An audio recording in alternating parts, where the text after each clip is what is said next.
I'm often surprised how many woodworkers have no idea what this little device is. Or they may recognize it, but they don't understand its importance, so they just don't use it. In this short video, I'll explain what this is, why you need one, how to make one if you need to, and how it may help you keep your fingers on the ends of your hands where they belong. This is a starter pin, and it is an essential safety device for all router tables. If you own a router table, you need a starter pin.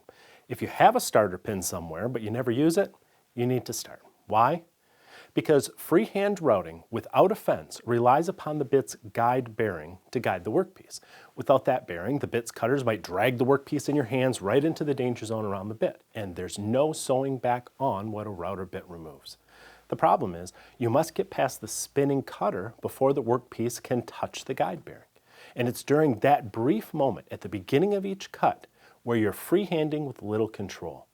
Some bits that have tiny cutters present a relatively small risk, but the larger the cutter, the more it can catch on the workpiece if it hits it just right, especially if it encounters a corner or dense end grain. In those cases, the cutter can kick the workpiece back towards you, or it may even suddenly pull the end of the piece around the back side of the bit where the cutting motion is in the opposite direction, pulling your hands where you don't want them to go. People have lost fingers this way, and it's a completely unnecessary risk because starter pins are so easy to install and use.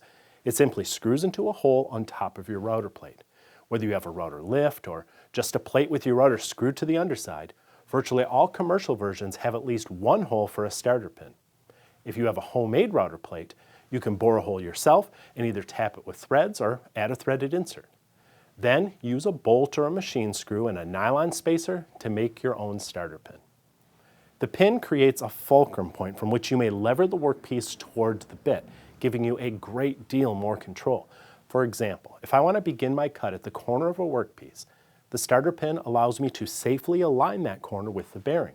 I may even switch the position of the starter pin so I can safely begin a cut on the end grain of a board that is sufficiently wide enough to route without a sled, of course.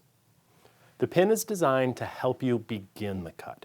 Once your cut moves away from the corner of the workpiece, you can take it off the pin and use the bearing alone to complete your cut. Using a starter pin may not prevent all catches, particularly if you try to remove too much end grain at once, but it gives you the leverage you need to maintain control of the workpiece, preventing it from being pulled into the dangerous backside of the bit. So do you have a starter pin? Do you use it? Do you even know where it is?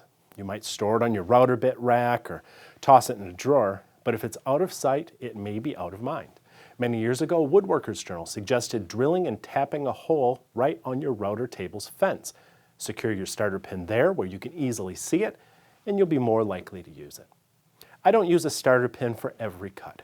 Obviously, it's not for when you're using a fence, and large workpieces such as panels are easier to control by hand alone. But for medium or small-sized workpieces, and especially when I'm routing end grain or near a corner, there's no reason why this essential little safety device shouldn't be used. See you next time.